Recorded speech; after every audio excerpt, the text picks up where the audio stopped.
Welcome everyone to another day of Feldenkrais Awareness Summit. My name is Lavinia Planca, and today we're going to be continuing with the active lifestyle track. Now, before we actually begin our interview, I just want to familiarize everyone who might be new to this to our chat function. So while the interview is going on, you have the opportunity to chat with other people, to ask questions. And if you just kind of look somewhere on your device and on your computer, find it, maybe introduce yourself. If there are any issues you have during this interview, you can also write a question for that. Arlene Klein, the assistant and ever able helper, is in the background ready to answer any questions that you might have. So, and don't forget that after this interview, we're also going to have a panel discussion live, looking at the different aspects of the track that we've been experiencing. So now I'm really, really excited to introduce you to our guest, Bennie Bartels, who is a dancer, a tango teacher, and a Feldenkrais practitioner. And he has an incredibly long list of credits, but he's, as a professional dancer, worked with La La La Human Steps, Amanda Miller, and many other companies. He has taught tango internationally all over since the 1990s, and of course is also a Feldenkrais teacher. So looking at this relationship between tango and Feldenkrais and how that can help any of us have a more interesting and more active lifestyle. So Bennie, welcome to the Awareness Summit. It's wonderful to have you here. You're in London today, right? Yes. I just had a little baby for the first time. That's right. Now there's a dance you don't know. So congratulations on that. So one of the things that's always interested me in looking at our field is how many people find this connection between tango and Feldenkrais. There's, especially in Europe, there's many Feldenkrais tango workshops. And of course, there are here in the United States as well. Most of our conferences, we have a tango and Feldenkrais workshop. And I know that there's a lot of things about tango that are intense, where with Feldenkrais, we're trying to be more relaxed. And yet there's a lot of connections, such as presence and intimacy. Can you speak to that a little bit? I think the presence and intimacy with Feldenkrais tango and in dance too. I mean, I always looked for that. Has a lot to do also with the improvisational character of both and the fact of listening. Less about trying to do or to change. And if we listen closely to one another, you start to notice kind of what I call the microcosm, I guess. The smaller things, mostly in daily life, you kind of cross over. And that suddenly brings out something very profound or very intimate, but at the same time scary. I think, like in tango, I notice a lot of people are very busy with technique, with steps, with figures, with doing stuff, because the moment they stand still, you suddenly start to really notice one another. And I think that's, for a lot of people, very scary, I don't know, area to be. Because suddenly it's like, what do you do with the other person? Or what do you do with the feelings you get? Or a lot of feelings can be confusing. I mean, you can maybe hate the other one or really like them or have sensual feelings or all kinds of different stuff. And I feel also in Feldenkrais, we are listening all the time to how the other person responds. So how the other person responds to a question we ask physically. So both are very much in the physical domain. And then you start to realize the answers are not always very linear or straight.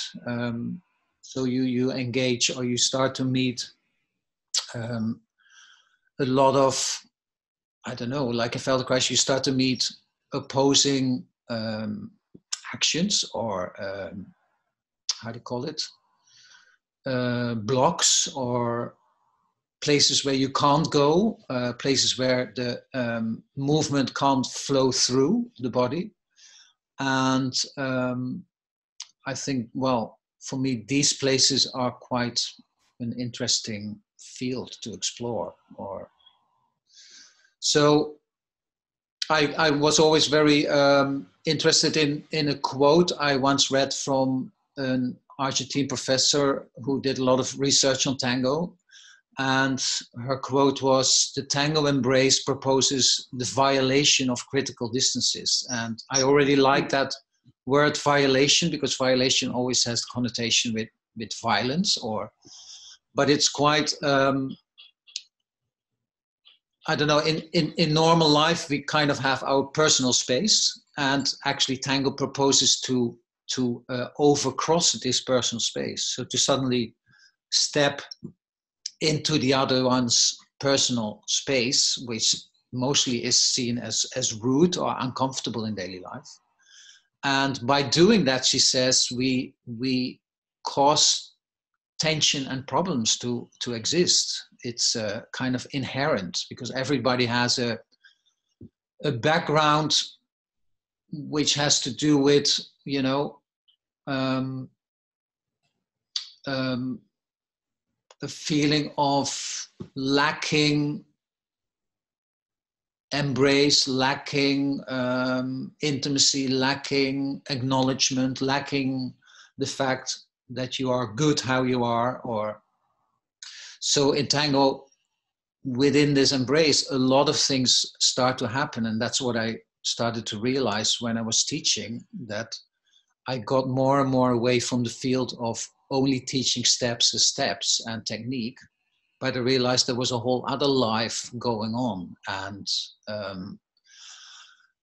I mean, Feldenkrais came much later, but I was already quite aware of the fact that if you correct people, or if you start to tell people how to behave, they become kind of walking corrections, and they don't have any time anymore to pay attention to really dance and be themselves. They constantly get into their heads, because they start to think, oh, but I'm supposed to be like this, or I'm supposed to feel like that. Or so people are constantly taken away from their own sensation. And I don't know, it's funny enough, something I already was very interested as a dancer. When looking at dance, I always realized when people make mistakes on a stage, that's where the whole audience kind of woke up and realized, oh, something is happening for real. And I realized, oh, apparently mistakes are in a way a good thing, because it makes people suddenly be very involved, and it kind of makes the dancers very much being in the moment, because for a moment they lose the control in a way they want to have control, and they have to kind of react in that moment. And for me also, that has to do with an intimacy. So if you see somebody being with themselves in the moment, and, you know, having a kid now, I see that again, you know, kids can play and you can observe them very closely, and they are totally absorbed in what they do. And that's so fascinating. That makes it so intimate. And wow, there's so much there to unpack. Whoa. yeah.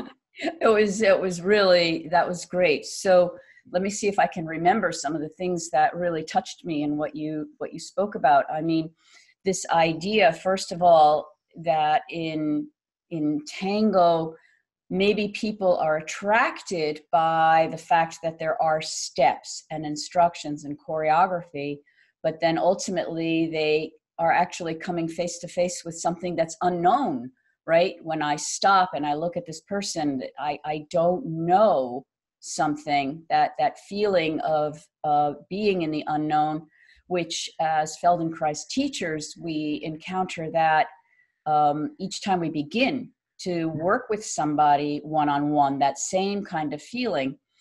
But you also spoke about, when you were speaking, making that quote, about this idea of the sort of entering a person's personal space, and how in tango, you know, you're taking a certain kind of risk, which is really, really interesting, to enter someone's personal space, to embrace them in that way.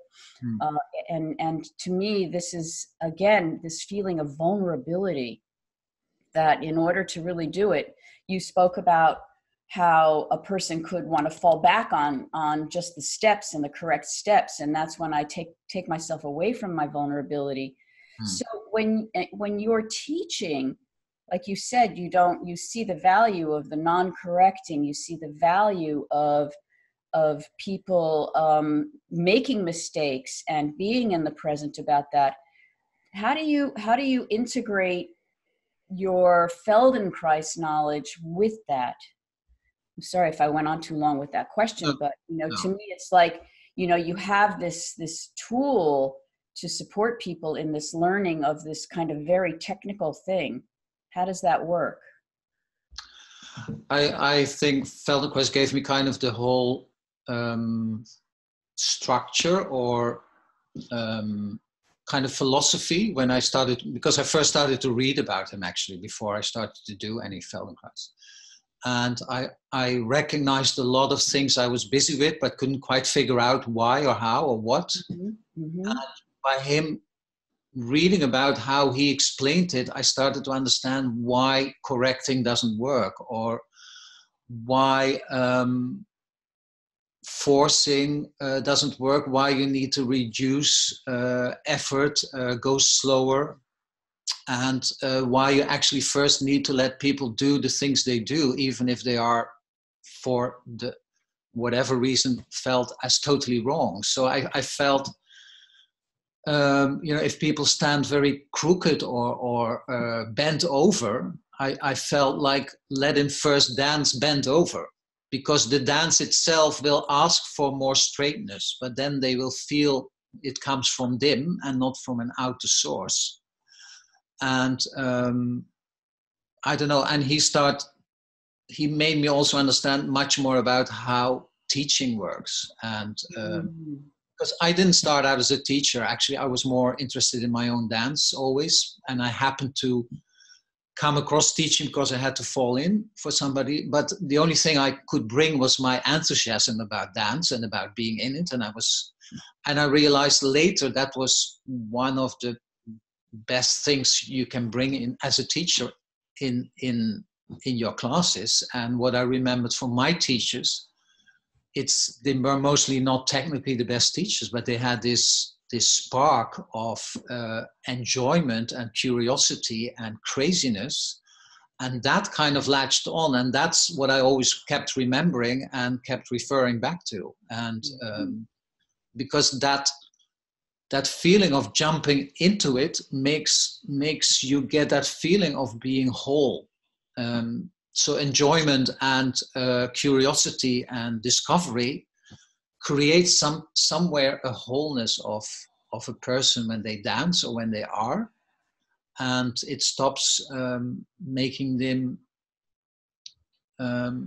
cutting themselves in parts or subdividing themselves in legs or arms or movements or connecting, and because people have all kinds of ideas. What we know in Feldenkrais, if you ask a whole class to lift an arm, everybody will lift the arm slightly different. So everybody has an own idea what a certain word means, or a definition, or a sentence. And I realized there is a lot of confusion about how to get back to your own sensation of what it means to you as a personal and very characteristic being. Mm-hmm. So in lessons 2, I started to refer more and more back. I think what Feldenkrais in the end did too, it's like you are moving your arm and you are making connection and you are doing a step, instead of, oh, your legs have to do this and your arms have to do that. And so to keep coming back to this mantra, it's you. And somehow, I don't know, that latches onto people. And I see people, because I teach a lot of weekends and weeks, what I like, because there's more time to introduce a sense of awareness of the body, a sense of awareness about game. You can play more with technique, how that connects to emotion or communication. And then I slowly see people change over and letting themselves come out more as they are. And slowly all these ideas fall away, what they should be or how they should move or if it's correct.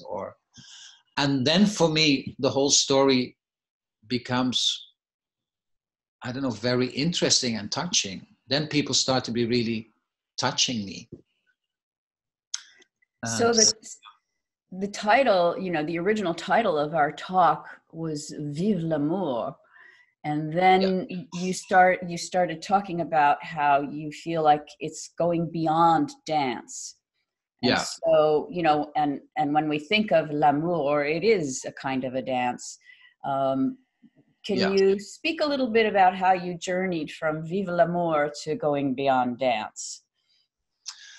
I don't know. I like Vive l'amour because I just read it somewhere, and I like the expression because what it gives me as a feeling. And I think that also has to do with dancing and Feldenkrais, to try to step into the unusual or unlogical, maybe, to open up something in the brain that the brain can't really figure out. Why do you choose this title? So I had to figure out myself, but somehow something told me this makes sense. And Vive, of course, it talks about Vive, like life, and Feldenkrais and tango for me are all about life. They are metaphors. They are ways to experience life more closer or deeper or more.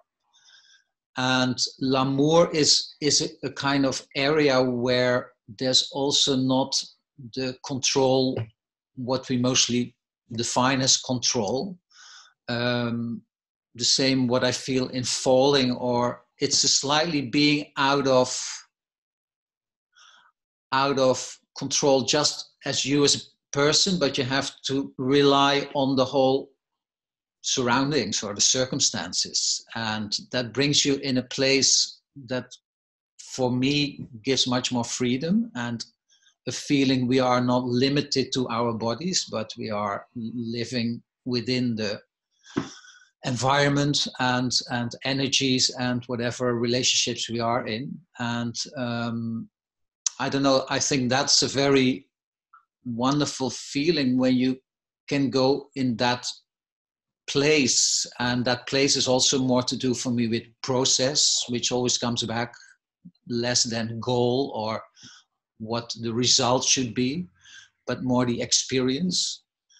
And l'amour too, it brings up all kinds of feelings that you can't really direct. You know, they come and go, and you have to deal with it. And but it's a very intense place to be. And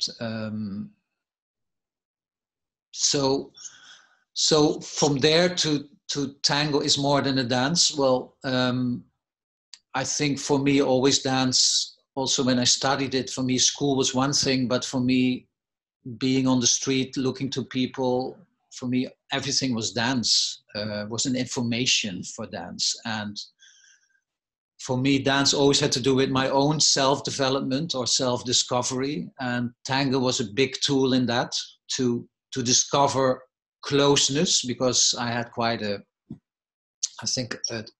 thing with closeness. So I could deal with closeness for 10 minutes and jump into something, or I could deal with going into something like in a performance for an hour, but then I was happy I could jump out again. I always traveled a lot, relationships came and went, and you know, and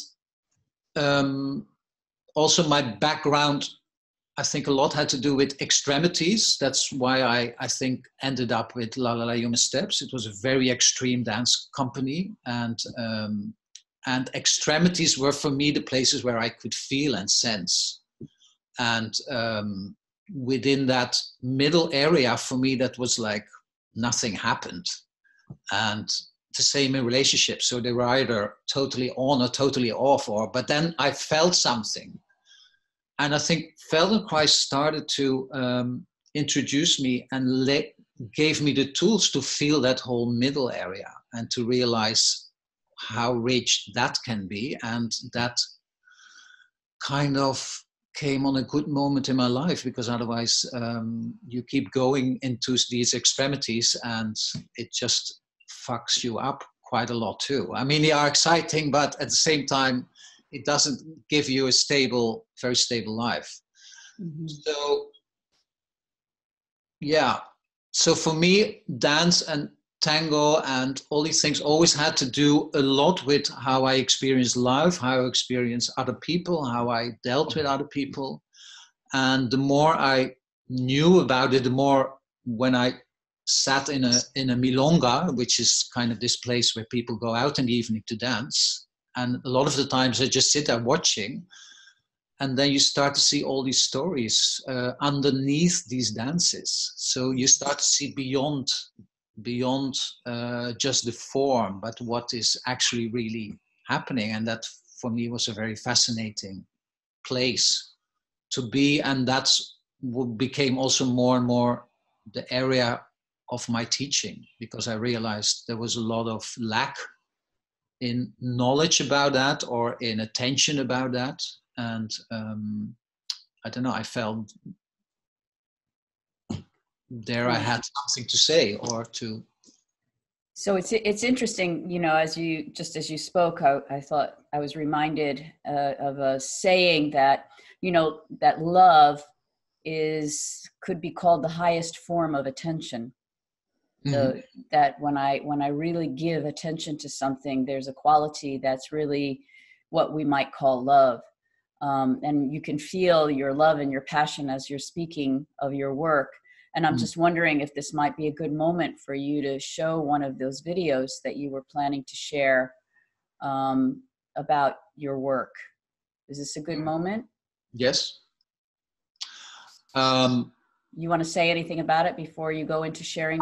Maybe I start with it's a film I recently saw, a bit controversial film. I mean, the reviews were either very good or very bad.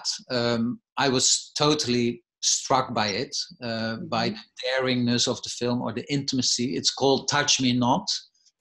And the title for me is already very much speaking, because also in tango, I meet often people who the biggest thing they desire is to be embraced and to be held. But the biggest problem is too that they don't want to be touched actually at the same time.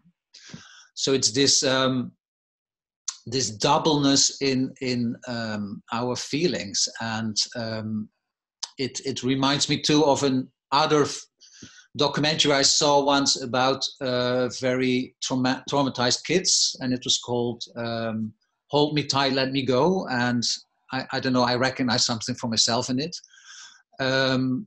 It's kids, very young kids, and you know, they never had a real background of parents that cared for them or neglected them.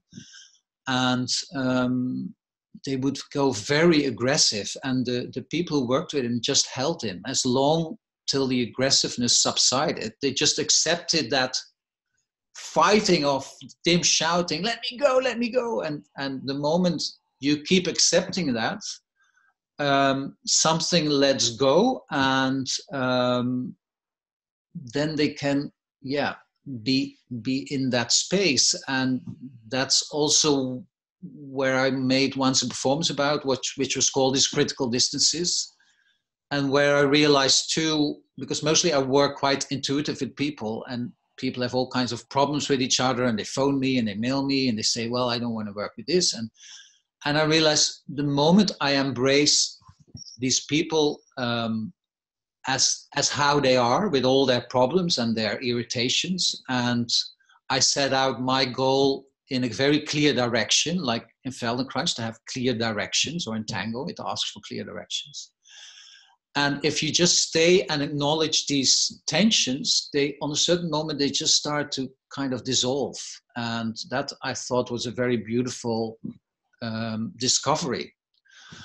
And so this Touch Me Not video, which I just want to show a bit of the trailer, and I don't know if you're interested, you have to see it yourself.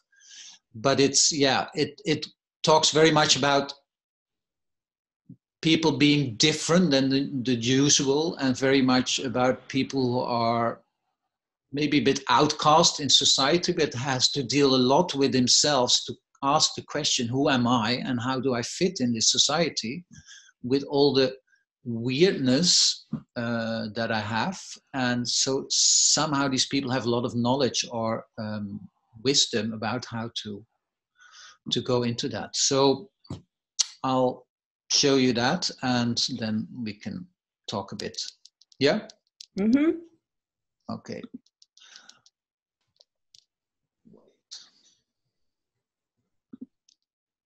Here it comes.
Very strong defense.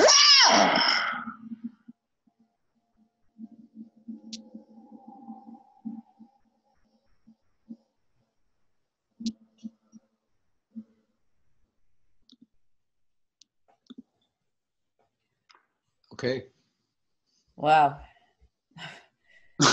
That's intense. It was intense. It took them 7 years to make it. So I think it was quite a process for these people to find the trust with each other, I think, and the strength to show what they show. So it's quite real, and I don't know why I show it, because I don't know, maybe it's a bit my trip, but if I go to tango, or the stories I see or the ones I experience, I don't know, they kind of border, maybe less extreme, to this kind of experiences. I don't know, I have a good friend, she makes pictures in her area from the sea and the dunes, and sometimes from very little puddles and water and sand. And it's also this microcosm, and if you look into it, it's like, wow, is this richness all there? And because mostly I just see a heap of sand and a big bulk of water.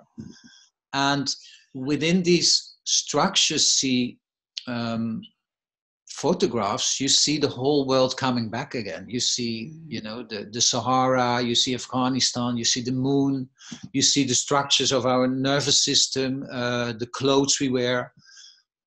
So I feel all the time life in that intensity is there, but we just brushing over it with a lot of action and things we want to do or go, but if you really step more into that world, and that's what I feel in tango too, there's a lot happening. And also in my private lessons, that's mostly the themes where in the end it comes back to, where I don't know, I realize most people don't have technical problems or problems with balance or whatever. They have a problem with how to come together with the persons they are. And I think that refers back to Feldenkrais too, when he says, you know, I want to approach people as the people they are meant to be. And so people, I realize, are a lot of cut off from themselves through living in the society we are in and the expectations we have, our schooling system, which is a lot directed mostly to do with what other authorities think that we should think and do, and less about our own ideas and feelings. And that's also what I see is a big lack for myself personally. It was, but also in students. The fact of can you categorize that whole area of sensing and feeling? What happens when I do something to you, when I ask you to move over with me to another place in the room? What happens in me? What happens in the other? I don't know. I think it takes kind of a time or studying to be able to develop that area again, because we have been numbed so much in that. So you're bringing up this idea. You said, to treat a person as they are, but also you're reminding me of this quote from Moshe Feldenkrais about restoring each person to their human dignity, right? So that's what you're talking about there. And, because I was thinking to myself, okay, our track is active lifestyle. And most of the time people think of active lifestyle as, working out and being fit and all of those things are absolutely relevant. But you're bringing in perhaps another thought process that in terms of having an active lifestyle, I actually have a life and relationship to myself and to others. And so in your work with others, it sounds like you're more interested in bringing out the human dignity than maybe I'm putting words in your mouth, because of course, as you restore balance for someone or strength, their dignity does come back. But do you see a relationship in all of that as you're in your work? A relationship to this quote from Moshe? Well, what you were speaking about, right? Of seeing each other as we are and the stories unfolding and seeing that in the people that you work with, but you're still working with them on a physical level, whether it's teaching them tango or teaching them awareness through movement or giving them a private lesson. They're exploring it through movement. And yet you're talking about not just helping them stand and reach, but becoming more of themselves, which is what we hope for with Feldenkrais and obviously with tango as well. Does that make sense? Yeah. I don't know. I sometimes say to people, can we be human beings first instead of dancers or, I don't know, tango dancers or whatever? Because for me, they all fall into the domain of that human being. But because people can quickly, and in tango too, there's a lot of stuff going on which can be quite experienced as awful, or people are, the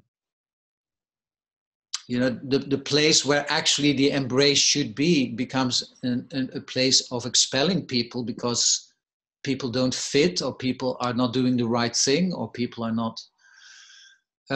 So people hide themselves a lot behind what is supposed to be the rule, or what's supposed to be the good or the bad, or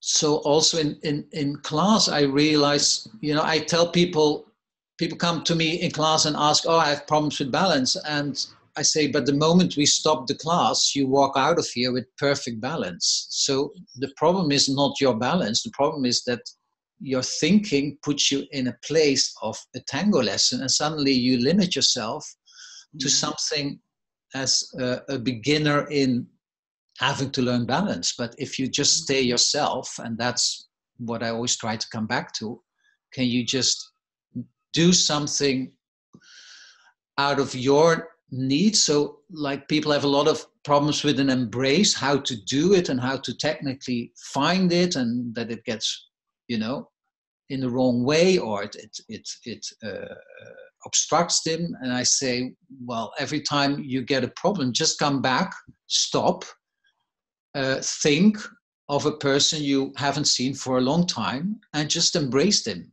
And the embrace in that sense is always right. And it can be upside down or crooked, or it doesn't matter, but an embrace has to do with a genuine intention. It has nothing to do, I can have a whole technical story around it, and I can also help you with that. Mm-hmm. But in the end, it's, yeah, can you be as a human being? Can you walk in space? And then I realize, yeah, how complicated all these actions are. Like in Tango 2, it's called The Art of Walking. And through Feldenkrais, it took me years to study walking and what all is involved and how that has to do with, for me, also with musicality, with connection, with the whole tango is kind of built on that unconsciously. And of course, tango is built out of normal people who just invented something. There weren't rules first. People were just playing around. And afterwards, we made kind of a structure out of that.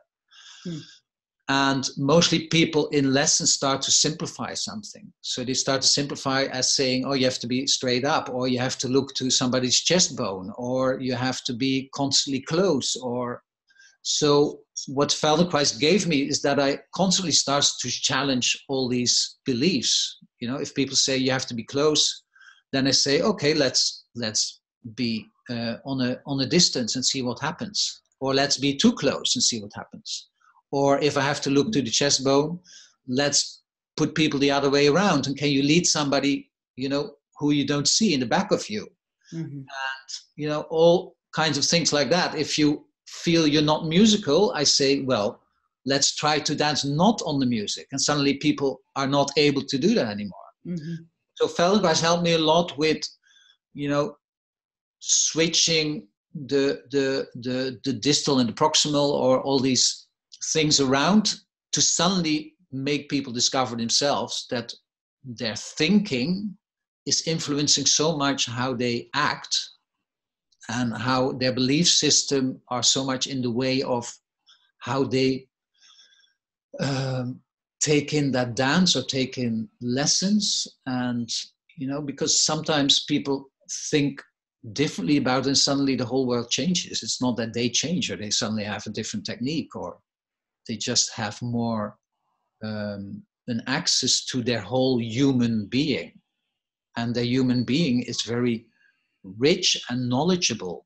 And that's something too, you know, that knowledge through the body and the mind and that whole being is something I use to, when I work, for example, sometimes with people who have no tango background at all, but I work with coaches or people from business, or which has more to do with how are you in touch with another person. So it's not just a mental talking, it's a whole being together. And it has also to do with intimacy and how you are in your body and how you can sense yourself in the other. And so then again, tango becomes a much broader sense of where it applies to. It's not just a dance. And at the same time, I don't know, there was a famous Dutch choreographer said, dance expresses dance and nothing else. And, you know, it's something I agree with, because in the end, dance is the whole, if you dance fully, the whole life is in there. But if you limit dance to technicalities, then I don't agree with that. Or you're looking at life as a dance, right? Yes. That dance. So you had another video. I want to make sure that we have time to see it. Is this a good moment? Yeah, it's well, I thought I'd show something from me. It's a woman I danced with a long time, and we hadn't seen each other for quite a while because there was also a lot of tension and conflict between us. But I did a lot of really fun things with her. And it's about, because most tangos are very formal, very upright. I bring in a lot of other stuff. And I think also what I'm always busy with is that space in between the two people. What's happening there, that thick space of attention and of intimacy, and which has nothing to do with distance. And I don't know, maybe you can see something in that from this dance. Also, it's an unusual music. It's music from Glenn Gould, from Bach playing. Mm-hmm. So just have a look.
I want to learn how to do that.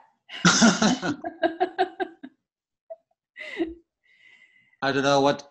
Well, first of all, what I like, the music. I mean, Glenn Gould is known for his playing. I know some people almost call it very cold or technical, but I feel every note he plays is like a universe in itself. So in every note, everything is reflected back, and it's so clear. And that's what I feel in tango too. Every step tells the whole story. So every step, again, it's telling the story again and again and again.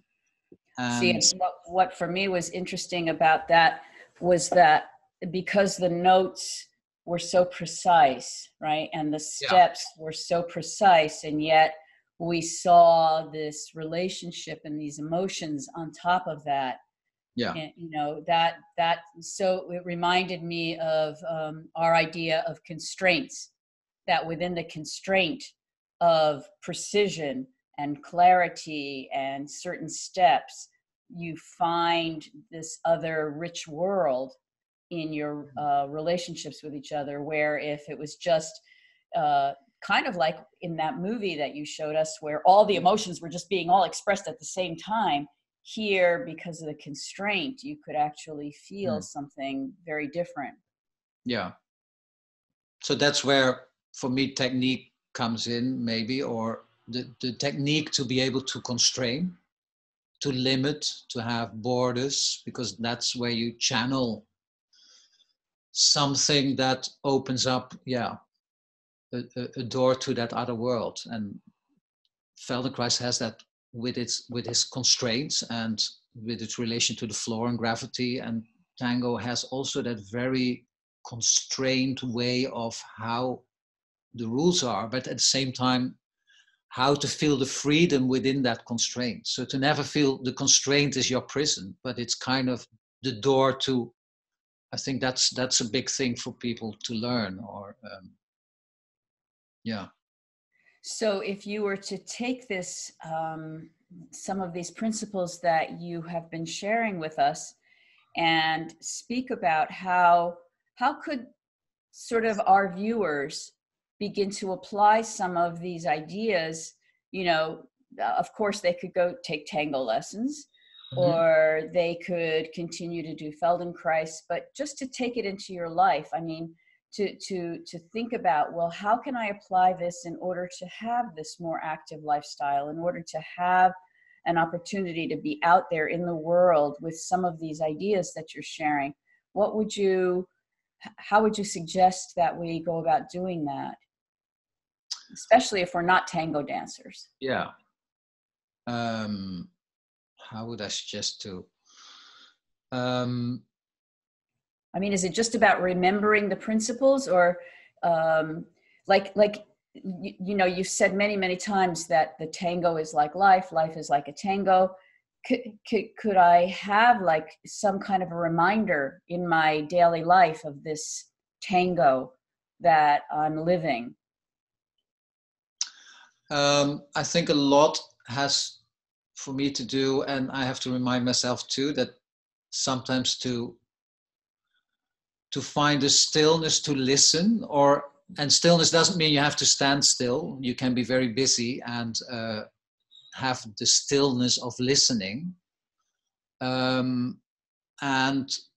because if you listen, you realize all the time you get feedback from your system in kind of sensations of I don't know, they can go from tension or pressure or gravity or balance, imbalance, but also it can be a feeling of having a feeling of space, or being confined, or having a fear. So just to realize these sensations, and you need to be sometimes still to really listen to them, and then to realize you don't need to do much with them. You just need to sense them, and the body has its own, or the system has its own knowledge what to do with it, or it will do something with it. So it has to do with that attention or an awareness. And I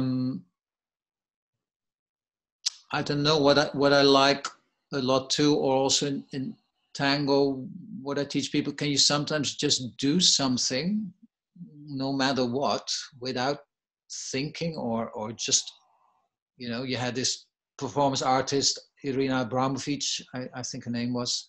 Marina. Yes, Marina. She has these tasks to just walk in a straight line for 2 kilometers, no matter what you come across. I mean, if you have to go through a house, or to do something like that, and just again to realize how rich life is if you just set yourself that confinement or a task, or and to kind of start again to appreciate the beauty in things, or to start to see that, because a lot of things we just pass all the time, and we are running after intensity, beauty, things we want to have, and there is actually a lot present all the time.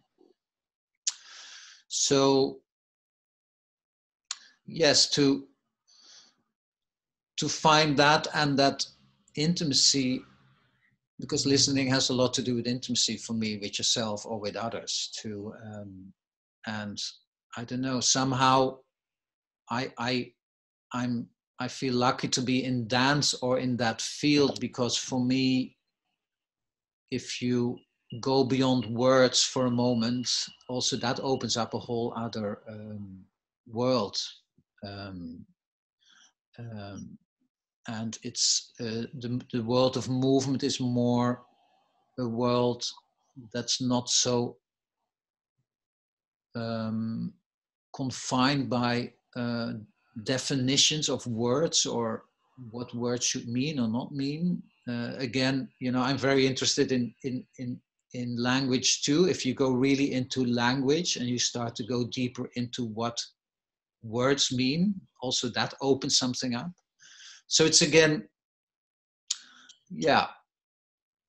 closing your eyes and sometimes listening to the surrounding and then slowly opening again as if you see the world for the first time. So to just let the world come into you, to not look out and to see, but to kind of let it come in and to, I think a bit what I see now with my little baby, it just gets absorbed and it has no opinion about anything or what things should be. It's very primal, but it's just absorbing, and it's like everything can then be a source of enjoyment, a fascination, or I don't know, just that mindset. I don't know if it makes sense. But. Interesting. Yeah, I was about to ask you if you had or could offer a kind of listening exercise. And then even before I asked the question, you talked about this idea of closing the eyes and letting the world come in. And, I guess the challenge that I see is that, as you said, you don't have to actually be physically still to be still. So in the few minutes that we have left, I just wonder, not to put you on the spot or anything, but could you just maybe lead us very briefly into something small that helps us with understanding listening and movement? Something small right there, right now, in the moment. There you are. I've put you on the spot. I'm entering into the dance with you. Just like a 1 minute exploration. An individual or with tango mostly there's an exploration which I like between two people, but an exercise I like to bring people back to again and again is the fact that if you are with another person and you just stand in front of each other and just in your daily way of respecting each other's personal space, just notice what that means, and then just walk away from the other, and one person can come back and actually enter this zone of personal space, like to physically step in it and very consciously, and then to just notice what is happening without touching, because I feel touching already makes something else happening, but just that closeness, and just to notice, do you close yourself off? Do you take some parts of your body away? Maybe, the top, the bottom, the middle, the legs, I don't know. Depends where. And just notice what you feel. Do you get irritated? Do you get attracted? Do you get turned on? Do you get appalled? Do you get fear? So to just stay there and then turn the thing around, because sometimes it makes a difference, the person who takes the action to step into that space and the person who is kind of invaded in its space. Mm-hmm. The fact to take an own lead in that, which is again and the whole thing in tango, the leading and following. I say if you decide to follow, to take an active decision, then that's again you are in a certain control, or your body understands that as. But there's that exercise of having that normal distance of personal space and stepping into that distance and just staying with that for a moment, and just realizing what that all brings on, and to realize that this actually also happens when we are not aware of it, and that a lot of things we think are not happening are actually happening subconsciously. And so that's an exercise. Or it's always very nice to take somebody by the hand and have one person close the eyes and to lead somebody through the space, through a room, and to just feel how is that? Do you feel the other one takes care of you? Do you feel trusted? Do you feel, and also in that, to allow yourself to react if you feel you don't feel safe, just take care of yourself and say, stop, you need to do more this or that, or and for the person who's leading, can they listen to the person they are leading? Can they read the signals? Mostly if people hesitated with me in the dance when I started, I thought, oh, I need to shout a bit harder. But I couldn't read the signals that actually they meant, this is not a place where we like to go. Right. So really what you're doing is taking the ideas of proprioception and interoception into relationship, which to me is a very exciting, exploration of bringing those two together. So, wow, this has been so rich, and I'll be digesting this for a long time. I wondered if you wanted to share with our viewers about any workshops or events that you have coming up. Well, at the moment, I'm a bit on a standstill because of the newborn. The birth of your son, right? I'm going to go again, and I teach like 4 weeks in the summer in Sweden and France, tango Feldenkrais weeks, kind of a combination, which explores a bit this area. Some weeks I do by myself, some with other partners. And I don't know, you can best go to my website, which is www.farewelltotango.nl. I don't know. Right. But probably and people can find out more about you and what you have to offer by also going to feldenkrais.com, because we've got a whole profile of Bennie there. And so if you can't remember the website from what he just said, you can always just click on the Summit's website, and all that information is there as well. Yeah. So, yeah. So is there anything you want to say to finish up? Anything that you'd like, words of wisdom to impart to us about this beautiful dance between Feldenkrais and tango? I don't know, maybe to have a last quote from the one I liked a lot from Auguste Rodin. Yes, I was hoping you would read that. Which says, or he says, we are taught things as if they were divided, and man leaves them divided. Rare are those who consent to the patient effort required to reassemble them. The secret of a good drawing is in the sense of its concordances. Things launch into each other, interpenetrate and clarify one another mutually. This is life's way. I mean, I find it a really beautiful quote. And thank you. So I want everyone to remember that very shortly we're going to be having a live panel discussion where we'll be speaking about all the different speakers that we've had for the active lifestyle. And if you have any questions or problems, always remember that you can go to feldenkrais.com. And I hope to see all of you again really soon. Bennie, thank you so much, and congratulations on a new life in your house. Thank you.